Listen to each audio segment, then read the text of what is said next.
Okay, we're back. Ayan, balik po tayo at inyong nasaksihan ang second part ng ating documentary. May kasunod pa ho yun. Antabayanan nyo lamang. Pero sa gabing ito, hayaan nyo bumati pa ang isang barkada natin dito po sa ating palatuntunan. Si kapatid na Danny Navales. Brad Danny, magandang gabi. Umatin po ang kapayapaan ng Panginoon. Isang mapagpalayang gabi at welcome po sa napaka-exciting na pagtatanghaling special presentation. Binabati natin siyempre ba ang ating mga aral. Salamat sa Diyos at hindi na tayo pinabayaan na mapasa kamay ng man lang ng mga aral kapatid na Josel. Merong isang brother Elisariano ay binigay ang Diyos sa ating kapanahunan. Pero bago tayo malakad kapatid na Josel, ito po kasi palatuntunan natin ay masyadong siksik. At sinisigap natin mapagbigyan ng bawat kapatid na may ibig ipahiwatig. Kaya sa pagkakataon pong ito, agad namin kayong ibabato sa isa pa nating kasamahan kay kapatid na Rodel Mangiliman. Sa kanyang lugar naman, kapatid na Rodel, saluhan mo kami sa gabing ito kung saan ka man naroon ang panig ng ating lugar na ito. Magabi po sa lahat ng ating kapatid sa District 21 at sa Bandila ng Radio sa ibang pampanig ng Pilipinas at sa buong mundo. Kami po, mula sa Ako ng Mindanao ay kasama ko ngayon ang ilan sa ating mga delegado na naglagbay pa po patungo sa ating Convention Center upang gumalo sa ganitong pagtitipon. Marami sa mga kapatid natin sa Mindanao ay nandoon po at nag-aantapay sa ating gaganapin sa araw po ng bukas. At pinabalita po namin sa inyo sa lahat ng mga tagapakinig natin sa programang ito na ang ginagawang paninira ng Iglesia ni Manalo sa ating pagsasama-sama ay walang kwenta na nanatiling matibay ang ating mga kapatid sa Dako ng Mindanao. Patunayan po, mula noong Hunyo ang nakaraang taon ang pasimulan ng sakutang ito sa panig ng Iglesia ni Cristo at ang dating daan magiging kung isang libo ang bagong nakautismo ang kapatid na dadagdag sa Mindanao, mga kapatid. At katunayan po, kasama ko po sa gabi nito ang isa sa mga Iglesia ni Cristo na nabuksan ng isip sa pakikinig sa ating programa at akin po siyang ipakikilala sa inyo, mga kapatid.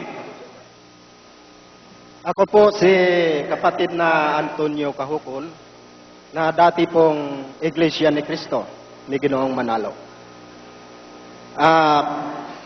Ako po ay nanungkulan sa loob ng Iglesia ni Cristo sa loob ng halos 20 taong mahigit. Ako po ay dating Pangulong Diakono. Ako ay umalis sa Iglesia ni Cristo. Isa po sa naging dahilan nang napakinggan ko po si kapatid na Eli Soriano sa programang Ang Dating Daan. Na pinupuna niya ang mga gawain ng mga Iglesia ni Cristo at mga aral tulad ng ang sugo ng Diyos huling araw na tinutulan ni kapatid na Eli Soriano. Pati na po ang banal na hapunan na ginawa sa umaga at pagpapahid ng langis. Kaya inaanyayahan ko po ang lahat ng mga kapatid sa Iglesia ni Cristo, huwag kayong lalakad sa landas ang tamang daan. Ang naghintay sa inyo, ang dyablo, hindi si Cristo. Yan po, isa lamang sa ating mga kasamahang nabautismuhan mula sa Iglesia ni Cristo. Back to you, kapatid na Dani. Ayun. Kapatid na Rodel, hindi ba sila naapektuhan dun sa mga paninira ng mga kaibayo natin, kay Brother Eli?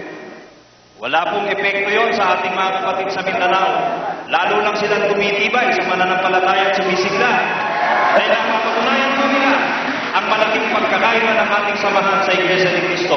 Ang malaking pagkakaiba ng katotohanan sa kasinungalingan. Downfall na raw ni Brother Eli Soriano eh. Ano po, Brother Joseph? Downfall na raw ni Brother Eli nung sumagupa sila sa programa natin. Mabuti po siguro, masabihin natin, downfall ng Iglesia ni Manalo. Dahil kung downfall natin, bakit po napupunta sa atin ang mga dating Iglesia ni Manalo? Kung downfall tayo. At patuloy tayong dumadami, mga kapatid. Ang totoo, hanggang sa Basilan, meron po tayong mga taga-subaybay na naghihintay na po ng doktrina galing sa ating pagsasama-sama. Okay. Magandang gabi po sa inyo. Magandang gabi. Maraming salamat sa iyo, kapatid na Rodel. Siya po ang ating MIC sa dako ng Mindanao. Punta naman tayo sa mga kasamahan natin, mga kapatid. Diyan po sa Central Visayas. Narito po ang ating MIC. Puntahan natin si kapatid na Ato Tobias. Kapatid na Ato, magandang gabi. Magandang gabi, kapatid na Josel. At sa buong Pilipinas, magandang gabi. At ganoon din naman sa iba't ibang panig ng mundo na masugid na taga-subaybay ng ating palatuntunan at dating daan. At ngayon, mga kababayan, pinabalita po namin sa inyo, narito po ang ating mga kapatid sa Kabisayan, na kung saan dako ng Cebu, na kung kailan ay sinabi ng kampo nila Kabularan na wala na daw tayong kapatiran doon sa Cebu. Yan po isang malaking kasinungalingan. Ang katunayan, nandun po sila sa aking likuran.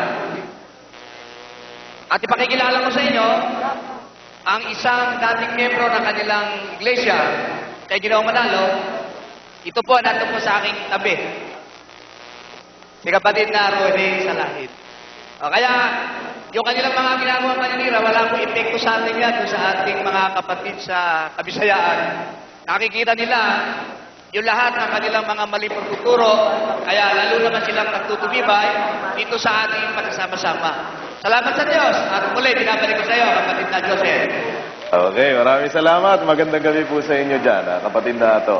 At kami po, mga kababayan, ay humingi din ng mga reaksyon. Kung humingi tayo, kapatid na Dani, ng mga reaksyon sa mga nakasubaybay sa ating programa, noon, ngayon, at ng mga kamakailan lamang, meron tayong mga ganitong mga reaksyon na nanggaling sa iba't ibang uri ng mga tao na nakapanayam ng ating mga kasamahan. Ating i-playback ito, panoorin po ninyo.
Dating daan, ha? Aha. Anong klaseng daan? Ano sasabi niyo? Anong daan?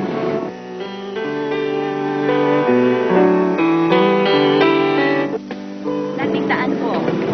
Dating daan saan? Aha.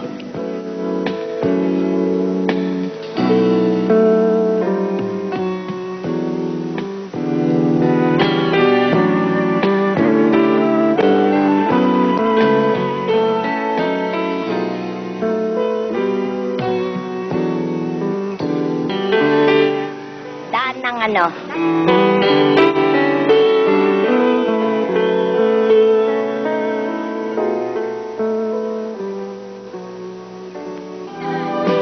Dating daan? Ako. Ewan, hindi ko alam. Kayo po. Dating daan, no? Anong dating daan? Sa Bible? Oo, sa Bible. Dating daan? Aha. Hindi ko alam yung dating daan.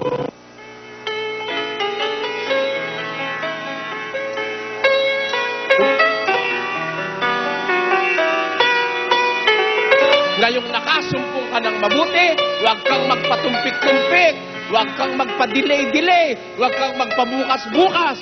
Pagkakasumpong mo ng mabuti, gawin mo agad. Basa. Alam niyo po yung dating daan? Ah. Alam niyo po yung